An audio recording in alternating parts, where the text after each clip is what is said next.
श्रोते हो, आजच्या निशिदिनीमध्ये आपणा सर्वांचे सहर्ष स्वागत. आजच्या निरूपणाचं शीर्षक आहे असीपदी सुखावला. असीपदी सुखावला. संस्कृत सुभाषित आहे, प्रवाह पतिते कार्ये काम संकल्प वर्जितः तिष्ठत्याकाश हृदयोग योयः स पंडित उच्यते. प्रवाह पतिते कार्ये काम संकल्प वर्जितः तिष्ठत्याकाश हृदयोयः स पंडित उच्यते. मराठी विस्तार आहे, प्रारब्ध कर्म कर्तव्य काम संकल्प विना शांत हृदये जो आचरी तोची ज्ञानी पंडित ज्यासी उर्वरित समाज आदर्श म्हणून अनुसरी. जन्म प्राप्त कर्म कर्तव्यांचे आचरण अत्यंत शांत स्थिर मनबुद्धी हृदयाद्वारे सहज व्हावे, विना काम कामना किंवा अपेक्षा आणि विना संकल्प विकल्पाद्वारे जो स्वभावता देव व देवदत्त भूमिका जो स्वभावता देव व देवदत्त भूमिका म्हणून पार पाडित असतो राहतो तोच खरा ज्ञानी पंडित म्हणून समाज मान्य होऊन त्याचा आदर्श उर्वरित जन आपल्यासाठी ठेवून स्वीकारून त्याच्या मार्गाने जाण्याचा प्रयत्न करतात. यालाच म्हणतात महाजना येन गतस्स पंथा. म्हणजे मोठी ज्ञानी पंडित माणसे ज्या मार्गाने जातात तोच मार्ग समाजासाठी आदर्श जीवन मार्ग होय. आता थोडे विस्ताराने पाहूया. येथे जन्मदत्त भूमिका नीट पार तर पाडायची असतेच असते, मात्र त्या भूमिकेत काम करीत असताना, त्या भूमिकेत वावरत असताना, त्या भूमिकेला न्याय देत असताना जे कर्म आचरले जाते त्या कर्माशी आपले मन लिप्त होऊ द्यायचं नसतं. म्हणजे जन्मदत्त आपल्या वाट्याला जी भूमिका आली, संसाराची जी भूमिका आली ती पार जरूर पाडायची आहे, परंतु ती भूमिका पार पाडताना नट जसा आपली भूमिका त्या त्या वेळेपुरती निभावतो आणि पुन्हा त्या भूमिकेच्या जो अंश असतो, पुन्हा त्या भूमिकेचा जो मुख्य भाग असतो त्याला तो मनाने चिकटत नाही. त्या पद्धतीने जन्मदत्त आपली सांसारिक भूमिका नीट पार तर जरूर पाडायची, परंतु ती भूमिका वठवत असताना, ती भूमिका नीट पार पाडत असताना आतून मनाने मात्र कर्माशी चिकटले पण असता कामा नये. म्हणजे कर्मलिप्तता असता कामा नये. तसेच कर्म करत असताना कर्मफळाची आशा किंवा अपेक्षा सुद्धा मनी न धरता विना संकल्प विकल्प रहित, म्हणजे माझ्या वाट्याला जी भूमिका आली ती मला आवडो न आवडो, आवडली म्हणून करणार, न आवडली म्हणून करणार नाही, असा संकल्प विकल्प न ठेवता आलेली भूमिका नीट पार पाडायची असते. म्हणजे जन्माला आल्यानंतर आपल्या वाट्याला जी सांसारिक भूमिका येते ती विना तक्रार, विना संकल्प विकल्प, म्हणजे आवडलं तर करील नाही तर करणार नाही असा भाव न ठेवता आपल्या वाट्याला आलेली जन्मदत्त भूमिका जो अत्यंत कर्तव्य भावनेने करतो, परंतु कर्तव्य भावनेने कर्म केल्यानंतर त्या कर्माला तो मनाने चिकटून राहत नाही.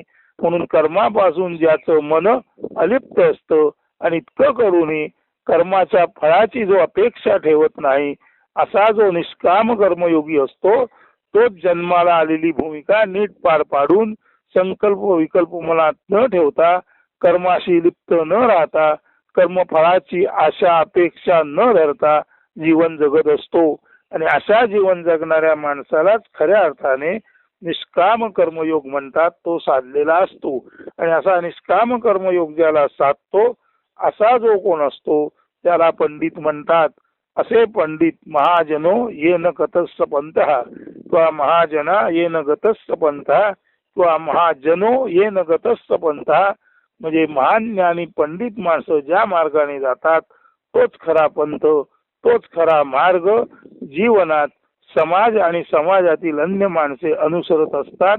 म्हणजे समाजातील माणसांनी त्याच मार्गाने जावे असं इथं सांगितलेलं आहे. म्हणजे हे जेव्हा आपण कर्म पार पडतो तो अत्यंत कौशल्यपूर्ण पद्धतीने आपल्याला कर्म पार पाडावं लागतं. बघा, आलेली भूमिका नीट पार पाडणं, ती भूमिका पार पाडताना संकल्प विकल्पात मन अडकवू न देणं, कर्म पार पाडल्यानंतर कर्माशी मनाने चिकटून न राहणं म्हणजे मन कर्मलिप्त न होणं, आणि इतकं करून कर्मफलाची आशा, कर्म केलं म्हणून त्याबद्दलची फलरूप आशा मनात न बाळगणं, या सर्व अटी पार पाडून कर्म करणं यालाच म्हणतात योग हा कर्मसु कौशलम. म्हणजे योग म्हणजे कौशल्यपूर्ण कर्म करणे. तेव्हा कौशल्यपूर्ण कर्म करताना आपल्या वाट्याला आलेली जन्मदत्त भूमिका नीट पार पाडणे. ती भूमिका पार पाडत असताना त्या भूमिकेत जे कर्म घडले आपल्याद्वारे त्या कर्माशी मनाने चिकटून न राहणे म्हणजे मन कर्म लिप्त न राहणे. जे कर्म घडलं त्याच्या फळाची अपेक्षा आसक्ती न ठेवणे, आणि इतकं करून अत्यंत सहर्ष भावाने म्हणजे मनावर समाधान दिसेल अशा पद्धतीने आपल्या वाट्याला आलेली भूमिका चोख पार पाडणं. या सर्व गोष्टी इतक्या निगुतीने आणि इतक्या कटाक्षाने जो करतो त्याला पंडित ज्ञानी असं म्हणतात. आणि असे पंडित ज्ञानी ज्या मार्गाने जातात त्या मार्गाचे अनुसरण करावे म्हणून म्हटलेले आहे महाजनो येन गतस्स पंथा. महाजनो म्हणजे पंडित ज्ञानी माणसं ज्या मार्गाने जीवन अनुसरतात त्याच मार्गाने सर्वांनी जीवन जगावे. आणि असं हे निष्काम कर्म करणं ही गोष्ट ज्याला साधते योग हा कर्मसु कौशलम. म्हणजे जीवन आणि एकंदरीतच संपूर्ण कर्म जीवन कौशल्यपूर्ण कसं जगायचं याचा योग, याची सिद्धी ज्याला प्राप्त होते अशा योगाला योग हा कर्मसु कौशलम. म्हणजे कौशल्यपूर्ण कर्म करण्याचा योग ज्याला प्राप्त झालेला असतो तो स्वाभाविकपणे निष्काम कर्म पार पाडतो. निष्काम कर्म पार पाडताना वाट्याला आलेली भूमिका तो चोख बजावतो. ती भूमिका बजावताना त्याच्याद्वारे जे कर्म घडलं त्या कर्माला तो मनाने चिकटून राहत नाही म्हणजे त्याचं मन कर्माशी चिकटलेलं नसतं. तसंच कर्म केल्यानंतर त्याच्या फळाची आशा अपेक्षा जो ठेवत नाही असा हा निष्काम कर्मयोगी माणूस हाच खऱ्या अर्थाने महाजनो येन गतस्स पंथा. म्हणजे मोठी ज्ञानी माणसं ज्या मार्गाने जातात त्या मार्गाला अनुसरावे असं जे सांगितलं जातं ते याच लोकांच्या वर्तनाला उद्देशून सांगितलं जातं. म्हणून निष्काम कर्मयोग हा खऱ्या अर्थाने योग हा कर्मसु कौशलम. कौशल्यपूर्ण कर्म कसं करावं हे सांगणारा योग म्हणजे निष्काम कर्मयोग. तो ज्याला साधला तो निष्काम कर्मयोगी. असा निष्काम कर्मयोगी जो असतो तो कर्म तर चोख पार पाडतो, कर्माला मनाशी लिप्त होऊ देत नाही म्हणजे कर्मापासून आपले मन नेहमी अलिप्त ठेवतो. कर्माच्या फळाची आशा अपेक्षा धरत नाही. इतकंच नव्हे तर कर्म करीन किंवा करणार नाही असा संकल्प विकल्पही जो ठेवत नाही तोच खरा ज्ञानी पंडित. आणि अशा ज्ञानी पंडिताचंच अनुसरण समाजातील अन्य लोक करतात किंवा करावं असं इथे सांगितलेलं आहे. म्हणून प्रारब्ध कर्म कर्तव्य काम संकल्प विना शांत हृदयी जो आचरी. प्रारब्ध कर्म कर्तव्य जन्माला आल्यानंतर प्रारब्ध म्हणून जे आपणाला कर्म कर्तव्य रूपात मिळालेलं आहे ते कर्तव्य किंवा कर्म काम संकल्प विना म्हणजे प्रारब्धानुसार आलेलं कर्म कर्तव्य. काम म्हणजे विना काम, विना इच्छा, विना फलाशा. संकल्प वर्जिता म्हणजे संकल्प विकल्प रहित. आपल्या वाट्याला जन्मजात जे काम आलं ते काम फळाची अपेक्षा न धरता संकल्प विकल्प विरहित आणि कर्माला मनाने लिप्त न होता जो माणूस आचरतो तोच ज्ञानी पंडित. आणि अशा माणसाने ज्या तऱ्हेने कर्म केलं त्या कर्म मार्गाचा अनुसर उर्वरित समाज सुद्धा आदर्श म्हणून करीत असतो. उर्वरित समाज सुद्धा त्या मार्गाने जात असतो. म्हणून अशा पंडिताच्या जीवनाचरणाला म्हणतात महाजनो येन गतस्स पंथा. महाजनो म्हणजे समाजातील मोठी ज्ञानी पंडित माणसे ज्या मार्गाने जातात तोच पंथ अनुसरण्या योग्य आहे. आणि असा हा महाजनांचा जो पंथ असतो तो पंथ हे महाजन उपाधीला त्या कारणाने प्राप्त होतात कारण योग हा कर्मसु कौशलम, कौशल्यपूर्ण कर्म कसं करावं हा योग त्यांना प्राप्त झालेला असतो किंवा या योगाची सिद्धी त्यांना प्राप्त झालेली असते. आणि कौशल्यपूर्ण कर्म करण्याच्या योगाची सिद्धी ज्यांना प्राप्त होते ते खऱ्या अर्थाने निष्काम कर्मयोगी असतात. आणि त्यांचंच आचरण महाजनांचं आचरण म्हणून नेहमी समाज करीत असतो. आता पुढे येथे जन्मदत्त भूमिका नीट पार तर पाडायची असतेच असते. मात्र त्या भूमिकेत कर्मलिप्त न होऊन त्या भूमिकेत मन कर्माला न चिकटता न अडकता स्वतंत्रपणे मोकळे ठेवायचे असते. तसेच कर्माच्या फळाची आशा किंवा अपेक्षा सुद्धा मनात धरायची नसते. विनासंकल्प विकल्प म्हणजे मी हे करीन किंवा मी हे करणार नाही अशी कुरबुर तक्रार न करता केवळ शांत मनबुद्धी हृदयाद्वारे सर्व काही यथास्थित पार पाडायचे असते. यालाच योगा कर्मसु कौशलम म्हणजे कौशल्यपूर्ण कर्म करणे म्हणजे योग किंवा योग्य उचित कर्माचरण असे त्याला म्हणतात. म्हणून कौशल्यपूर्ण कर्म करणे यालाच योग म्हणतात.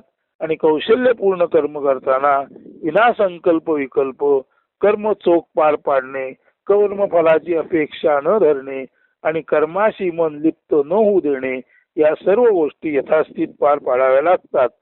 इतकंच नव्हे तर कर्म केल्यानंतर त्या कर्माची स्मृती सुद्धा म्हणजे कर्म केलं, आता कर्म केलं ते असं झालं तसं झालं याची स्मृती सुद्धा ज्याच्या अंतःकरणात बिलकुल मागे न रेंगाळता उरत नाही त्याला म्हणायचं कर्माचा ठसा अशा माणसाच्या मनात उरत नाही. म्हणून कर्म घडल्यानंतर कर्माबद्दल स्वाभाविकपणे विसर पडणे आणि कर्माचा ठसा मनावर न उमटणे हेही तितकेच महत्वाचे आहे. म्हणून कर्मलिप्त न होणे, कर्माचा ठसा मनावर मागे न उरणे, कर्माबद्दल आशा फलाशा अपेक्षा न धरणे, संकल्प विकल्प पद्धतीची भूमिका न स्वीकारता आलेले कर्म सहर्ष व्हावे, कर्तव्य म्हणून चोख पार पाडणे यालाच म्हणतात निष्काम कर्मयोग. आणि या निष्काम कर्मयोगालाच उद्देशून योग हा कर्मसु कौशलम कौशल्यपूर्ण कर्म करणे यालाच योग म्हणतात. आणि असा योग जो अनुसरतो तो श्रेष्ठ ज्ञानी माणूस महाजन म्हणून समाजात प्रसिद्धीला पावतो. आणि महाजनो येन गतस्थ पंथा आणि महाजन पंडित लोक ज्या मार्गाने जातात तोच पंथ समाजाने अनुसरावा असे इथे अर्थातच योग वासिष्ठामध्येही सुचवलेले आहे. आता पुढे मनबुद्धी हृदय कर्म करून सुद्धा कोरी ठेवणं रिक्त ठेवणं हे फार महत्वाचं आहे. म्हणून कर्म झाल्यानंतर कर्माचा ठसा जर मनबुद्धी हृदयावर शिल्लक नसेल आणि मनबुद्धी हृदय निष्कलंक पूर्ण पवित्र म्हणून शांत निवांतपणे कर्म केल्यानंतर सुद्धा उर्वरित काळ कोहम ध्यान धारणेत कायम तल्लीन राहिले तर म्हणजे कर्म तर पार पाडायचं, कर्माचा ठसा मनबुद्धी हृदयावर उमटू न देता कर्म केल्यानंतर उर्वरित काळ कोहमचा शोध घेत राहणे म्हणजे आपण नेमके कोण आहोत याचा शोध घेत राहणे अशी दुहेरी भूमिका ही आहे. आणि यालाच म्हणतात अशी पद. अशी म्हणजे दोन धारेची तलवार. आता संसार आणि अध्यात्म हे दोन्ही मिळून एक अशी पद तयार होतो. आता या अशी पदावर तोच विराजमान होतो जो संसारात प्राप्त झालेली कर्तव्य कर्मे विना तक्रार विना संकल्प विकल्प चोख पार पाडतो. ती कर्तव्य कर्मे पार पाडताना कर्माचा ठसा ज्याच्या मनबुद्धी हृदयावर शिल्लक राहत नाही, ज्याचं मन कर्माशी चिकटलेलं राहत नाही, कर्मलिप्त होत नाही. इतकंच नव्हे तर कर्मफलाची आशा किंवा कर्मफलाची अपेक्षाही ज्याच्या मनात नसते असा ज्ञानी माणूस ज्याला निष्काम कर्मयोग साधलेला असतो. आणि अशा या कर्मालाच किंवा अशा या निष्काम कर्मयोगालाच योग हा कर्मसु कौशलम योग म्हणजे कौशल्यपूर्ण कर्म करणे आणि कौशल्यपूर्ण कर्म करण्याचा योग म्हणजे निष्काम कर्मयोग. इथे आपल्या वाट्याला आलेली भूमिका कर्तव्य चोख बजावणं ही एक बाजू आणि उर्वरित काळ अशी पद म्हणजे आपण नेमके कोण आहोत याचा शोध घेणं, यामध्ये व्यतीत करणं, म्हणजे एका बाजूला ईश्वरी प्रणिराधन, एका बाजूला ईश्वर आत्मा परमात्मा याचा आपल्याच हृदयातून आपण शोध घेणे आणि उर्वरित काळ जो आहे तो प्राप्त कर्तव्य कर्म चोख पार पाडणे, निष्काम कर्मयोग पद्धतीने, अशी ही दुहेरी भूमिका म्हणजे संसारात येऊन ही दुहेरी भूमिका जे चोख पार पाडतात त्यांनाच अशी पद प्राप्त होतं. अशी पद म्हणजे दुधारी तलवार. म्हणजे बघा, संसारी कर्म करताना जर कर्माशी माणूस लिप्त झाला तर कर्म लिप्त झाल्यामुळे एका बाजूची धार अशा माणसाला रक्त उंबाळ करते. म्हणजे कर्म करून जो कर्म लिप्त झाला तो स्वाभाविकपणे या जन्म मृत्यूच्या चक्रातून बाहेर पडू शकत नाही. म्हणून कर्म करून सुद्धा कर्म लिप्त न होणे ही काळजी म्हणजे एका बाजूची धार, आणि कर्म झाल्यानंतर उर्वरित काळ कायमस्वरूपी आपल्या आत्म्याचा शोध घेणे आणि आत्मशोधनामध्येच कायम आपलं अस्तित्व तल्लीन होईल असं पाहणं, ज्याला आपण शोधतो त्याच्यामध्ये आपण आपलं व्यक्तिमत्व नष्ट करणं ही दुसरी धार. म्हणून आत्मशोधनात मी माझे पण नष्ट करणे ही या तलवारीची एक बाजू आहे. आणि त्याच वेळेला जन्मदत्त जी कर्तव्य कर्म प्राप्त झालेली आहेत तीही चोख पार पाडणे, परंतु त्या कर्मामध्ये आपण मनाने लिप्त न होणे ही या अशी पदाची किंवा अशी म्हणजे दुधारी तलवारीची दुसरी बाजू आहे. म्हणून संसार करताना संसारात वाहून न जाणे, संसार करताना संसाराशी लिप्त न होणे ही एक कठोर बाजू किंवा ही एक धार आहे या अशी पदाची. आणि दुसरी धार आहे संसार करताना संसारात वाहून न जाता आपलं व्यक्तिगत असणं, पूर्णपणे ईश्वरामध्ये आत्म्यामध्ये परमात्म्यामध्ये त्याच्या शोधामध्ये नष्ट करणं. म्हणून आपलं व्यक्तित्व त्याच्यामध्ये नष्ट करणं ही एक कठीण बाजू आहे.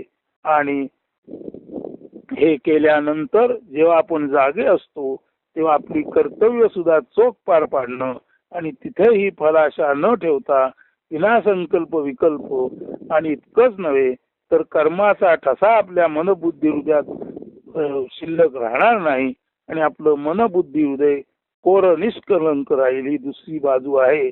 अशा दोन्ही बाजू सांभाळत जो माणूस हे जीवन पार पाडतो तोच माणूस खऱ्या अर्थाने अशीपदी विराजमान असतो.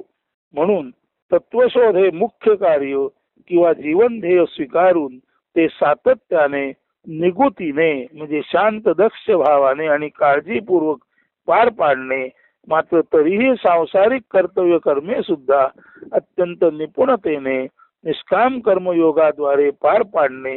जसा मासा पाण्यात सहज वावरतो त्या सहजतेने सांसारिक कर्मही पार पाडणे आणि त्याच सहजतेने आत्मशोधनात दंगमग्न राहून आत्म्यामध्ये आपल्या व्यक्तिमत्वाचा लय साधणे, या दोन्ही गोष्टी जो पार पाडतो त्यालाच त्या अशीपदी दुधारी तलवार असल्यासारखं अशीपद म्हणजे दोन्ही बाजूला त्याच्या धार आहे. त्याचा डावीकडे तोल गेला तर डावीकडचं अंग कापलं जाईल, उजवीकडे तोल गेला तर उजवीकडचं अंग कापलं जाईल. म्हणून अशी पद म्हणजे हे असं पद आहे की ज्याच्या दोन्ही बाजू धारदार आहेत. डावीकडे झोक जाऊनी चालत नाही, उजवीकडे झोक जाऊनी चालत नाही. अशी पदावर बिलकुल मधोमध आपल्या व्यक्तित्वाचा लय परमात्म्यात करून शांत निवांत बसावं लागतं. आणि ते करत असताना सुद्धा जीवनात जी आपल्याला कर्तव्य कर्मे पार पाडायची आहेत तीही तितक्याच निगुतीने निष्काम कर्मयोग पद्धतीने पार पाडावी लागतात. असं जो करतो तोच या अशी पदावर विराजमान होतो.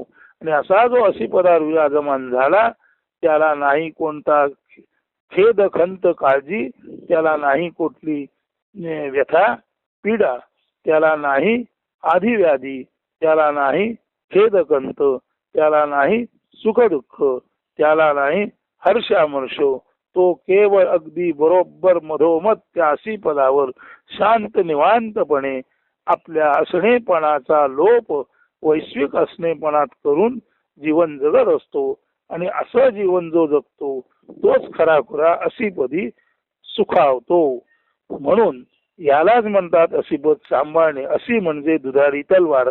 एका बाजूला कोहम मी कोण आहे याचा शोध बोध ही मानवाची ईश्वर दत्त जबाबदारी, तर दुसऱ्या बाजूला आपण जेथे ज्या परिस्थितीत जन्माला आलो ती व तेथील सामाजिक जबाबदारी, अशा दोन्ही जबाबदाऱ्या विनागल्लत गोंधळ पूर्ण निष्काम भावे पार पाडणे.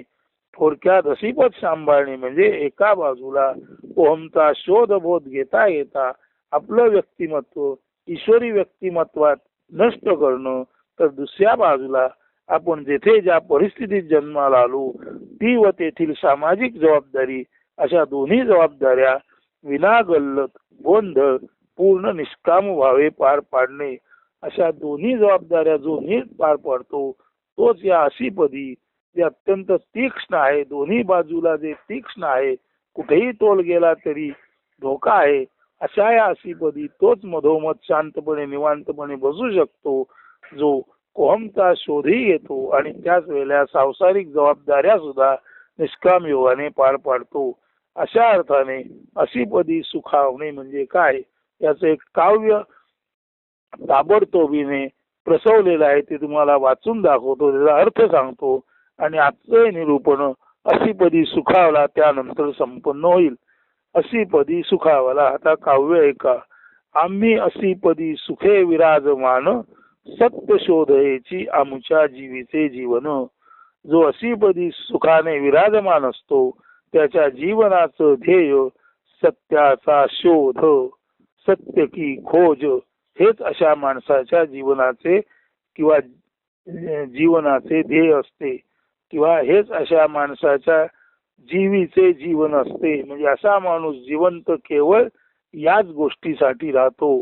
म्हणून आम्ही असीपदी सुखे विराजमान, सत्य शोध हेची आमच्या जीवीचे जीवन.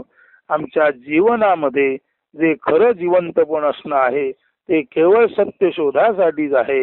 म्हणून आमच्या जीवाचं जीवन म्हणजे सत्य शोध असं आहे, आणि सत्य शोध हे ज्याच्या जीवाचे जीवन असते असे आम्ही असीपदी सुखे विराजमान, असे आम्ही असीपदावर सुखाने विराजमान झालेले आहोत.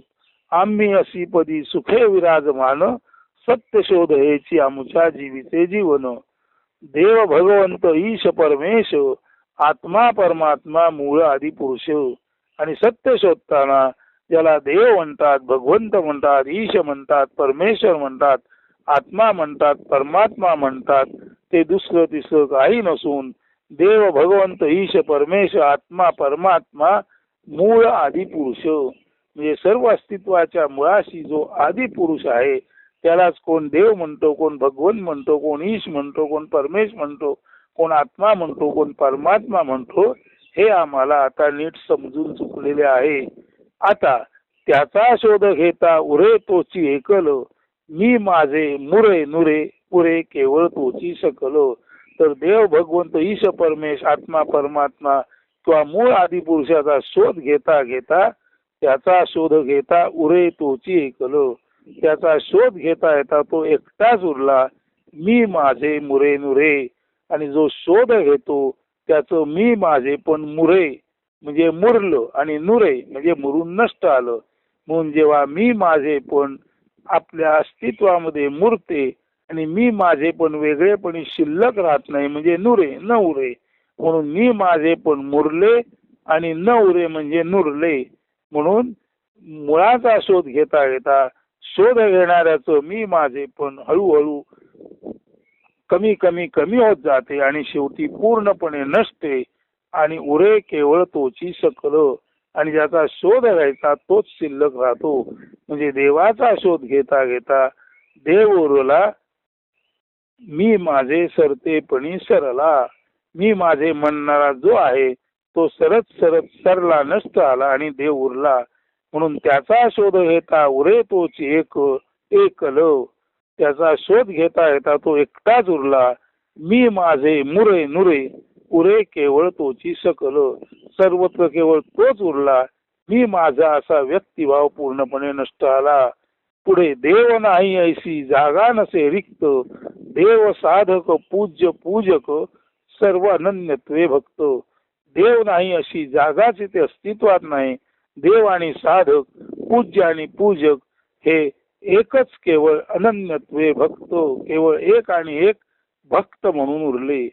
देव नाही अशी जागा नसे रिक्त. देव नाही अशी इथे शिल्लक रिकामी जागाच नाही. सर्वत्रच देव साठलेला आहे. परंतु तो देव सुद्धा कसा आहे की देव आणि त्याला शोधणारा, देव आणि साधक, पूज्य आणि पूजक, ज्याची पूजा करायची आणि जो पूजा करणार तो म्हणजे देव, आणि त्याची साधना करणारा देव आणि साधक, पूज्य ज्याची पूजा करायची तो आणि त्याची पूजा करणारा पूजक, म्हणून देव, साधक, पूज्य, पूजक, सर्वत्र अनन्यत्वे भक्त. हेच सर्वत्र अनन्यत्वे म्हणजे केवळ आणि केवळ एकच म्हणून भक्त रूपात उरले. बघायला गेलं तर देव नाही अशी जागा नसे रिक्त. देव नाही अशी जागा शिल्लकच नाही. परंतु देव साधक हे देव म्हणून, पूज्य पूजक हेही देव म्हणून अनन्यत्वे केवळ आणि केवळ एक होऊन भक्त म्हणून उरले. म्हणून देव नाही अशी जागा कोठेच नाही. देव आणि त्याला शोधणारा, पूजा करणारा आणि तो ज्याची पूजा करतो तो, हे दोन्ही एकच झाले आणि अनन्यत्वाने भक्त म्हणून इथे उरले. म्हणून सर्वत्र देव आहे आणि हा जो सर्वत्र देव आहे तो केवळ एकमेव भक्त म्हणून आहे. म्हणजे या देवामध्ये देव आणि त्याची पूजा करणारा, देव आणि त्याची साधना करणारा त्याचं एकत्व आहे. म्हणून देव नाही ऐशी जागा नसे रिक्त. देव साधक, पूज्य पूजक, सर्व अनन्यत्वे भक्त. ऐसे ज्ञान होता संभवे ज्ञानोत्तर भक्ती. मी तूपणे नुरे कोठेची विभक्ती. म्हणून देव आणि साधक एक आहेत, पूज्य आणि पूजक एक आहेत. हे ज्ञान झाल्यानंतर ज्ञानोत्तर भक्ती म्हणजे ज्ञानपूर्ण भक्ती उरते. म्हणजे देव, साधक, पूज्य, पूजक हे केवळ भक्त आहेत. हे ज्ञान झाल्यानंतर ऐसे ज्ञान होता संभवे ज्ञानोत्तर भक्ती. देव, साधक, पूज्य, पूजक एकच आहे. हे ज्ञान झाल्यानंतर उरते ती ज्ञानोत्तर भक्ती. म्हणजे ज्ञान, शहाणपण प्राप्त झाल्यानंतर जी भक्ती उरते तिला ज्ञानोत्तर भक्ती म्हणतात. मी तूपणे नुरे कोठेची विभक्ती. आणि देव भक्त, साधक देव, पूज्य पूजक हे सर्व एक आहेत हे कळणं याला ज्ञानोत्तर भक्ती म्हणतात. आणि मी तूपणे म्हणजे मी आणि तू असं वेगळेपण कोठेच उरत नाही, अशी विभक्ती कोठेच उरत नाही. म्हणून देव, साधक, पूज्य, पूजक हे एकत्वाने भक्त आहेत हे कळल्यानंतर असा देव भक्त म्हणून, अखंड म्हणून कायम उरतो.